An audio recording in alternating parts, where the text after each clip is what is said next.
Hi guys, അപ്പോൾ പുതിയ വീഡിയോയിലേക്ക് സ്വാഗതം. സോ ഇന്ന് നമ്മളിവിടെ ഡിസ്കസ് ചെയ്യാൻ പോകുന്നത് കുട്ടികളുടെ പനി. അതായത് ഇപ്പോൾ ഈ ഒരു സീസൺ എല്ലാവർക്കും ഭയങ്കര പനിയാണ്, പ്രത്യേകിച്ച് കുഞ്ഞു പിള്ളേർക്കൊക്കെ നല്ലപോലെ പനി നേരിടുന്ന ഒരു സമയമാണ്.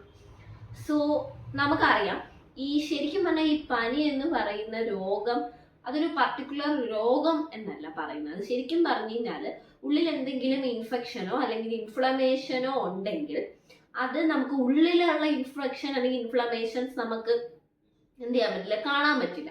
അത് നമുക്കൊരു സിംറ്റം ആയിട്ട് പുറത്ത് വരുന്നതാണ് ഈ പനി എന്ന് പറയുന്നത്. അപ്പോൾ നമ്മൾ നോക്കുമ്പോൾ ദേഹമൊക്കെ നല്ല ചൂടായിട്ടിരിക്കും. അപ്പോൾ നമുക്ക് മനസ്സിലാക്കുക ഒരു എന്തോ ഒരു പ്രശ്നം, ഉള്ളിൽ എന്തെങ്കിലും ഒരു ഇൻഫെക്ഷനോ ഇൻഫ്ലമേഷനോ ഉണ്ട്, അത് കാരണമാണ് ഇതിങ്ങനെ കൂടി നിൽക്കുന്നത് എന്ന് മനസ്സിലാക്കാം.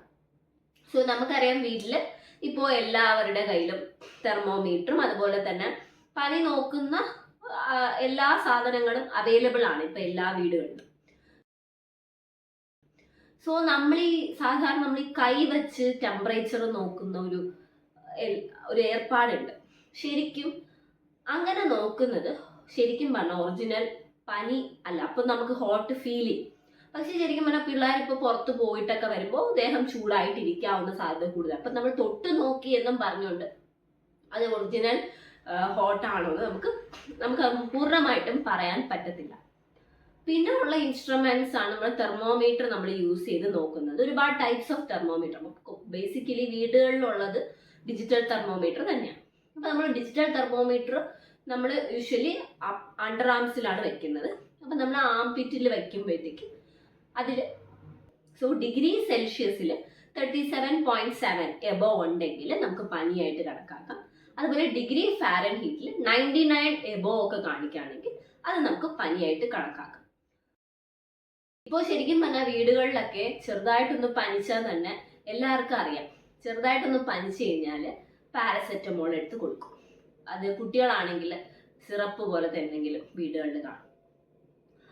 അപ്പോൾ ശരിക്കും ഇത് കൊടുക്കാവും. നിങ്ങളിപ്പോൾ അലോപ്പതി ഡോക്ടറിനെ കാണിച്ചാലും ശരി, ഈവൻ ഒരു ഹോമിയോപ്പത്തിനെ കാണിച്ചാലും ശരി തന്നെ, ഒരു ഡോക്ടറിന്റെ കൺസൾട്ടേഷൻ ഇല്ലാതെ മരുന്ന് കഴിക്കാൻ പാടില്ല. അതായത് പാരസെറ്റമോൾ എന്ന് പറയുന്നത് പല ml കണക്കിന് അങ്ങനെ ഒരുപാട് വേരിയേഷൻസ് ഉണ്ട്. ഇത്ര വയസ്സ് ടു ഇത്ര വയസ്സ് വരെ ഇങ്ങനെ കൊടുക്കാവോന്നുണ്ട്. അങ്ങനെ ഒരുപാട് വേരിയേഷൻസ് ഉണ്ട്. അപ്പോൾ ഒരു ഡോക്ടറിനെ കൺസൾട്ട് ചെയ്യാതെ നമ്മൾ ഈ പാരസെറ്റമോൾ കുട്ടികൾക്ക് കൊടുക്കുകയാണെങ്കിൽ അത് വേറെ പല പ്രശ്നങ്ങൾ കുഞ്ഞുങ്ങൾക്ക് ഉണ്ടാക്കും. അതുകൊണ്ട് ഒരു ഡോക്ടറിനെ കൺസൾട്ട് ചെയ്യാതെ അല്ലെങ്കിൽ ഒരു ഡോക്ടറിന്റെ നിർദ്ദേശപ്രകാരം അല്ലാതെ മരുന്ന് കുട്ടികൾക്ക് കൊടുക്കാൻ പാടുള്ളതല്ല. അതിപ്പോ ഹോമിയോപ്പതി ആണെങ്കിലും ഞാൻ കഴിഞ്ഞ പ്രാവശ്യം കുട്ടിക്ക് പനിയായപ്പോൾ ഈ മരുന്നല്ലേ കൊടുത്തത്, അപ്പൊ ഇപ്പോഴും പനിയാണ്, അപ്പൊ ഈ ഹോമിയോ അങ്ങ് കൊടുക്കാം. നെവർ, അങ്ങനെ ചെയ്യാൻ പാടുള്ളതല്ല. രണ്ടാമത്, ഇപ്പോ കുട്ടികൾക്ക് പനി വരും, നമ്മൾ ദേഹമൊക്കെ തുടയ്ക്കാറുണ്ട് അല്ലേ? അപ്പോൾ അതെങ്ങനെയാണ് നമ്മൾ തുടയ്ക്കേണ്ടത്? ഫ്രിഡ്ജിൽ നിന്നും എടുക്കുന്ന അല്ലെങ്കിൽ ഫ്രിഡ്ജിൽ വെച്ച അല്ലെങ്കിൽ നല്ല തണുത്ത വെള്ളം യൂസ് ചെയ്ത് ദേഹം തുടയ്ക്കാൻ പാടുള്ളതല്ല. വേറെ ചൂടാക്കി തണുപ്പിച്ച, അതായത് ലൂക്ക് വാം വാട്ടർ, ചൂടായി തണുത്ത വെള്ളത്തിനെ ഒരിതിലെടുത്ത് ഒപ്പി തുടയ്ക്കണം, നല്ലപോലെ ഒപ്പി തുടയ്ക്കണം.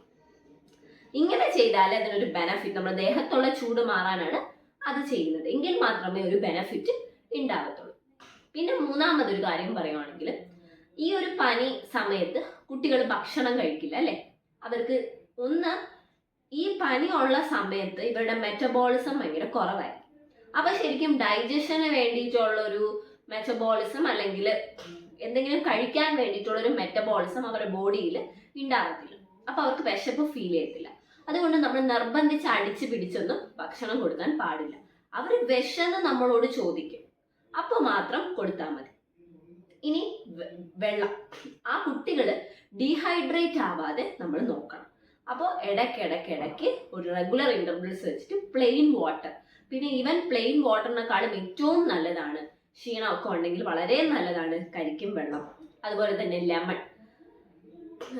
ലെമൺ വന്നിട്ട് നല്ലപോലെ പിഴിഞ്ഞ് അതിൽ കുറച്ച് ഉപ്പും വെള്ളവും ഇട്ട് നല്ലതുപോലെ കൊടുത്തു കഴിഞ്ഞാൽ ഒരു ബൂസ്റ്റിംഗ്, ഒരു ഗ്ലൂക്കോസ് പോലത്തെ ഒരു കൺസിസ്റ്റൻസിയാണ്. അതുപോലെ തന്നെ കഞ്ഞിവെള്ളം, നല്ല ഉപ്പിട്ട കഞ്ഞിവെള്ളം, കട്ടിക്കല്ലാതെ ചെറിയ ലൂസായിട്ടൊന്ന് കൊടുത്തു കഴിഞ്ഞാൽ എല്ലാം അതിനകത്ത് അടങ്ങിയിട്ടുണ്ട്. സോ എല്ലാ പ്രോട്ടീനും കാർബോഹൈഡ്രേറ്റ്, ഫാറ്റ്, എല്ലാ സാധനങ്ങളും അതിനകത്തുണ്ട്. സോ അത് തന്നെ മതി ഒരു എനർജി കിട്ടാനായിട്ട്. പിന്നെ എപ്പോഴാണ് നമ്മൾ ഹോസ്പിറ്റലിൽ പോകേണ്ടത്? ഇപ്പൊ ഇവൻ നല്ല ഹോട്ട് ഉണ്ട്, കുട്ടിക്ക് ദേഹം ഫുൾ നല്ല ചൂടുണ്ട്, പക്ഷെ അവൻ ആക്റ്റീവ് ആണെങ്കിൽ നമ്മൾ കുറച്ചുകൂടെ ഒന്ന് വെയിറ്റ് ചെയ്യാം. ബിക്കോസ് അവൻ അത് വലുതായിട്ട് അവന്റെ എന്താ പറയാ, അവന് വലുതായിട്ട് ബാധിച്ചിട്ടില്ലെന്ന് പറയാം. ഇല്ല, കുഞ്ഞ് നല്ല അവശ്യമാണ്, കണ്ടിന്യൂസ് വോമിറ്റിംഗ് ആയിട്ടുണ്ട്, അല്ലെങ്കിൽ യൂറിൻ പാസ് ചെയ്യുന്നില്ല, ഇങ്ങനത്തെയൊക്കെ കേസുകൾ ഉടനടി തന്നെ നമ്മൾ ഹോസ്പിറ്റലിൽ കൊണ്ടുപോകും. ഇപ്പൊ ശരിക്കും പറഞ്ഞാൽ ഞാൻ നേരത്തെ പറഞ്ഞതുപോലെ പാരസെറ്റമോൾ പോലെ ഒരുപാട് മെഡിസിൻ ഇപ്പോൾ ആൾക്കാർക്ക് അറിയാം. പനി വന്നു കഴിഞ്ഞാൽ ഈ മെഡിസിൻസ് ഒക്കെയാണ് കൊടുക്കുന്നത്. സോ പാരസെറ്റമോളിന് ശേഷം വരുന്ന മെഡിസിൻസ് ഒക്കെ ഒരു കഴിഞ്ഞ് കഴിഞ്ഞാൽ വേറെ ഡൈക്കോഫിനാൻ അങ്ങനത്തെ ഒരുപാട് മെഡിസിൻസ് അവൈലബിൾ ആണ്. മെഡിസിൻ കൊടുക്കണം, നിങ്ങൾക്ക് കൊടുത്തേ പറ്റുള്ളൂ എന്നുള്ളൊരിതാണെങ്കിൽ ഉടനടി ഒരു ഡോക്ടറിനെ കോൺടാക്ട് ചെയ്യുക, മരുന്ന് കൊടുക്കുക. അപ്പൊ ഇത്രയും കാര്യങ്ങളാണ് ഒരു കുഞ്ഞിന് പനി വന്നു കഴിഞ്ഞാൽ നിങ്ങൾ ശ്രദ്ധിക്കേണ്ടത്. സോ ഇങ്ങനെയൊക്കെയാണ് നമ്മൾ പനി. ശരിക്കും പറഞ്ഞാൽ പനി എന്ന് പറഞ്ഞു കഴിഞ്ഞാൽ ഒറിജിനലി പനി മാത്രമായിട്ട് ഇപ്പൊ ഒരു ചുമ ഉണ്ടെങ്കിൽ, അതായത് ഇൻഫെക്ഷൻസ്, അകത്ത് എന്തെങ്കിലും ഇൻഫെക്ഷൻ, ബാക്ടീരിയൽ ആവാം, വൈറൽ ആവാം, ആ ഇൻഫെക്ഷൻസ് നമുക്ക് പുറമെ കാണിക്കുന്നതാണ് ഈ പനിയായിട്ട് കാണിക്കുന്നത്. അപ്പൊ പനി വന്നു കഴിഞ്ഞാൽ ഇങ്ങനെയൊക്കെ വേണം കുഞ്ഞുങ്ങളെ മാനേജ് ചെയ്യാനായിട്ട്. മരുന്ന് സ്വന്തം ഇഷ്ടപ്രകാരം എടുത്ത് കൊടുക്കാൻ പാടില്ല. സോ ഇന്നത്തെ വീഡിയോ എല്ലാവർക്കും ഇഷ്ടമായെന്ന് വിശ്വസിക്കുന്നു. ഇഷ്ടമായാൽ ലൈക്ക് ചെയ്യുക, ഷെയർ ചെയ്യുക, കമന്റ് ചെയ്യുക, സബ്സ്ക്രൈബ് ചെയ്യുക. സോ ഇതുവരെ എൻ്റെ ചാനൽ സബ്സ്ക്രൈബ് ചെയ്യാത്തവർ എൻ്റെ ചാനൽ സബ്സ്ക്രൈബ് ചെയ്യുക, എന്നെ മാക്സിമം സപ്പോർട്ട് ചെയ്യുക. സോ ഇനിയും ഹോമിയോപ്പത്തിനെ പറ്റിയുള്ളതും അതുപോലെ തന്നെ ഒരുപാട് ഹെൽത്ത് വീഡിയോസുമായിട്ട് വീണ്ടും വരുന്നത് വരെ, till then, it's met talk with Dr. Aditya.